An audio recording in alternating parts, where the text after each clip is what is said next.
This is Freedom Global News.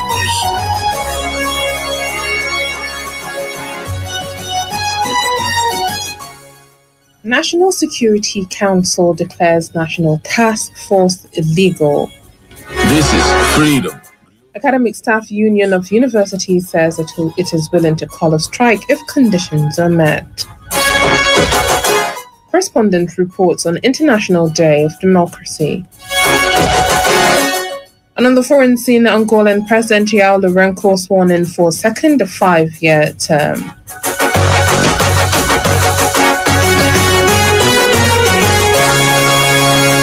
This is Freedom Global News.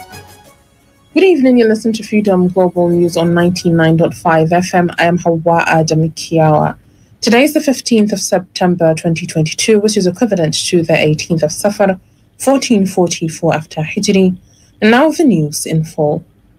The National Security Council today declared the National Task Force on the Prohibition of Illegal Importation and Smuggling of Arms, Ammunition, Light Weapons, Chemical and Pipeline Vandalism as illegal.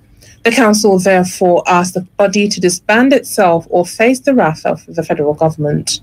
The Minister of Interior, Rauf Aregbesola, discloses today after today's National Security Council meeting presided over by the President and retired Major General by the President Muhammadu Buhari at the State House in Abuja. Reports say that the upper legislative chambers had in June passed into law the bill establishing the National Commission for the Coordination of and Control of the Proliferation of Small Arms and Light Weapons with NATFORCE as one of its critical components. The lower chamber, the House of Representatives, is yet to pass its version upon its resumption from recess. On its part, the Minister of Police Affairs said the arrest and the detention of the main negotiator with terrorist Tukurmamu does not mean contact will be lost with the abductors. According to him, there are other negotiators the government can employ as go-betweens. The president of the Academic Staff Union of Universities, Professor Emmanuel Osedeke, said that the union is willing to end its 7-month-old strike.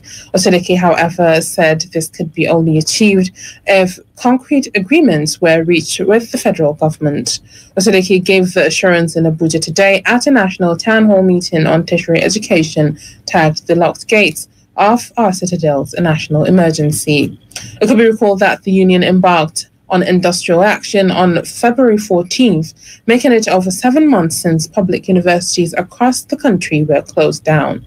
The federal government recently sued ASU at the industrial court in an attempt to end the strike. Osedeke therefore reiterated the union's commitment to return to school if the federal government puts its proposal on the table, saying the negotiation could be reached if the government was willing. The ASU president expressed sadness over the lingering strike resulting to the federal government taking the union to court. He said that soon the union was not an option as it would further worsen the situation of the students and tertiary education in the country. The Organization of Petroleum Exporting Countries, OPEC, said Nigeria's oil production plunged to 972,000 barrels per day in August 2022 as Angola and Libya overtook the country by producing higher volumes of crude during the review month. Sunusi Shaibu Musa reports.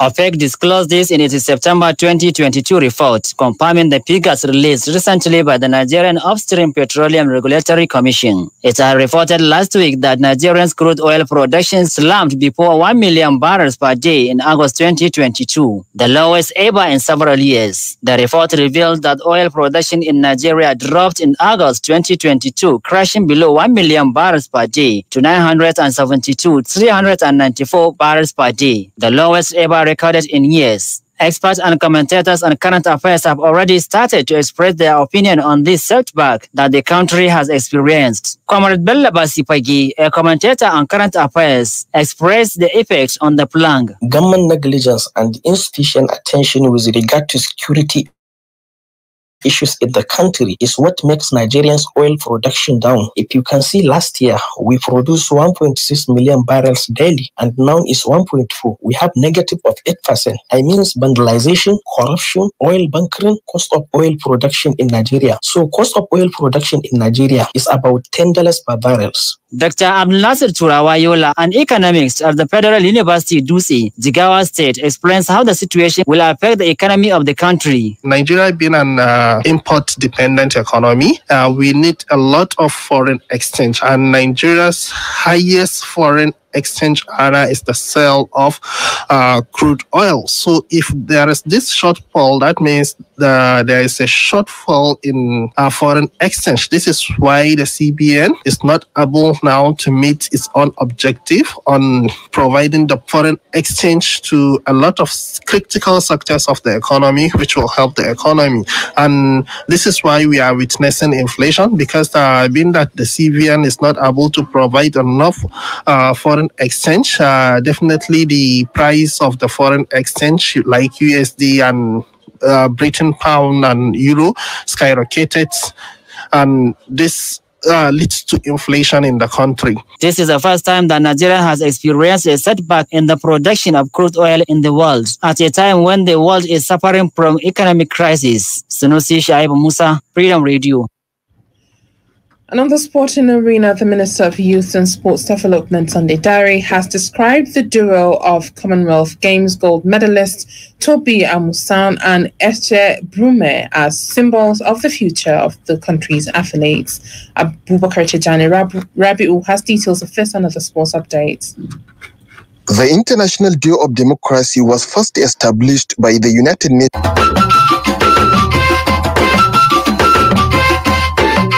Tobi Amusan earlier this year created a new world record in the women 100-meter hurdles at the World Athletic Championship in Oregon, United States of America. Esa Broom, on her part, won a bronze medal at the last Olympic Games in Tokyo before adding medals at the World Indoor Championship and the Commonwealth Games. In another update, a group under the name Nigerian Football Federation stakeholders has threatened to bomb the venue of the Nigerian Football Federation election on September 30th in Benin City if the poll is not cancelled. In a letter dated August 7, an address to the Sport Minister Sunday Dare and NFF President Amaju Malvin Finnick, the group warned that following the atrocities commonwealth by the President NFF board, the election should be stopped till such a time when all reforms are carried out. Meanwhile, a former coach of Flying Eagles, Emmanuel Amunike, has been named head coach of Zambia powerhouse Zanaco. Amunike, a legendary player in the annals of Nigerian football, will reportedly arrive in Zambia soon to join his new team. And on tennis, Roger Federer, the 20-time Grand Slam single champion, will retire from top-level tennis after the Labour Cup in London later this month. Swiss Federer, age 41, has not played since Wimbledon 2021, after which he had a third knee operation. Abubakar, General View, Freedom Radio.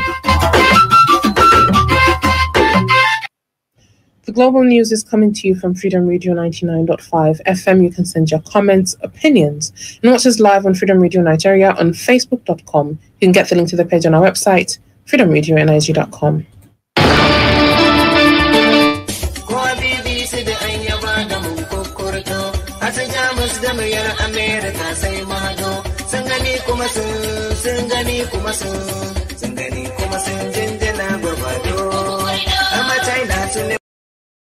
You're still listening to Freedom Global News on 99.5 FM. The International Day of Democracy is celebrated annually on the 15th of September. It is a chance to review the state of democracy around the world, encourage democratic movements, and promote freedom, peace, and human rights. Correspondent Mahmoud Uba takes a look at the importance of the day and files in this report. The International Day of Democracy was first established by the United Nations in 2007 through a resolution passed by the UN General Assembly, encouraging government to strengthen and consolidate democracy. And each year, the event centers around a different theme. Past themes have included stronger democracies, the importance of democracy for the 2030 Agenda for Sustainable Development, strengthening the voices of citizens, dialogue and inclusiveness, accountability and political tolerance. This year, Democracy Day focuses on the importance of media freedom to democracy, peace, and delivering on the Sustainable Development Goals. The day is also an opportunity to assess issues like human rights, equality, and conflict resolution throughout the world. How do Nigerians assess the country's democracy from 1999 to 2022? Some people in Kano expressed their opinions. What we are seeing in Nigeria is not a real democracy. We have seen how our leaders are violating the constitutions that guide us on how to practice our democracy. What I am seeing happening in Nigeria is something like anarchy. People are not being respected based on their choice of leadership. People are not being respected based on their freedom of speech. Are all not respected by our leaders. And this goes the same line with what is happening here in Kano. When you look at the political and legal equality, you know that we are not equal. The political class are divided. People occupying political positions in Nigeria today, in fact, not the people, not their families, but their laborers, their workers, people who help them in house chores, like their gardeners, their security men, their cooks, cannot be compared with an ordinary Nigerian. Executive Director, Civil Society Legislative Advocacy Center, CISLAC, and the head of Transparency International in Nigeria, Awal Musa Rafsanjani, explained the process of democracy in Africa and its transparency. Economic liberalization plans that are not actually in the interest of many people of Africa. Democracy is supposed to enable people to participate economically, politically, and socially, meaningfully, positively towards the development of their countries. And again, we have also seen how violent conflicts beginning to take over many countries in Africa. Professor Abu Muhammad Fage of the Department of Political Science, Bayero University, Kano, said democracy in Nigeria has not yielded much benefit to the society in its economy and security. Insecurity is pervading everywhere. And of course, if you look at it from the context of empowerment of the people, of course, the federal government has been trying all along. We have been hearing about a massive amount of money being injected into the empowerment of various rural and urban centers. But by and large, we can say that poverty has become a cankerworm in Nigeria, to the point as where Nigeria was rated one of the most poorest countries in the world. In fact, the capital of poverty in the world. The goal for this day is to promote the government role in maintaining open democracy among all member nations of the UN Charter and to celebrate the system of values democracy promotes, giving citizens the power to make decisions regarding all aspects of their lives. Muhammad Sani Uba, Freedom Radio. And on the foreign scene, Angolan President Lourenço sworn in for a second 5-year term today amid tight security after a disputed electoral win last month. Abdurrahman Hamisana Medina reports. The inauguration will be held on the historic palm tree-lined Praça da República Square in the center of the capital, Luanda. Reports said that security forces set up a heavy cordon around the venue ahead of the ceremony, which the main opposition party said was aimed at stifling dissent. Meanwhile, South Africa's parliament has appointed an independent panel to determine whether President Cyril Ramaphosa should face impeachment over the alleged cover-up of a heist at his luxury farmhouse. National Assembly Speaker Nosuviwe Mafisa Nkakula named the panel in a statement overnight on Wednesday. The 3-man panel is headed by former Chief Justice Sandile Nkobo and includes a former High Court judge and a university professor. It will have 30 days to report its findings. To remove a president requires a 2/3 majority vote in the National Assembly, and that could be a tall order as Ramaphosa's African National Congress ANC party commands more than 2/3 of the seats. A small opposition party, the African Transformation Movement ATM, set down the motion that led to the creation of the panel in Parliament on Wednesday. Abdurrahman Hamisana Medina, Freedom Radio. And with this, we've come to the end of today's global news. But before we go, highlights of the major stories. The National Security Council today declared the National Task Force on the Prohibition of Illegal Importation and Smuggling of Arms, Ammunition, Light Weapons, Chemical and Pipeline Vandalism as illegal. The president of the Academic Staff Union of Universities, ASU, Professor Emmanuel Osadeki, said that the union is willing to end its 7-month-long strike. This is Freedom Global. And on the foreign scene, Angolan President João Lourenço has been sworn in for his second 5-year term today amid tight security after a disputed electoral win last month. This is On behalf of the entire production team, I am Hauwa Adamu Kiyawa. Have a wonderful evening. Freedom.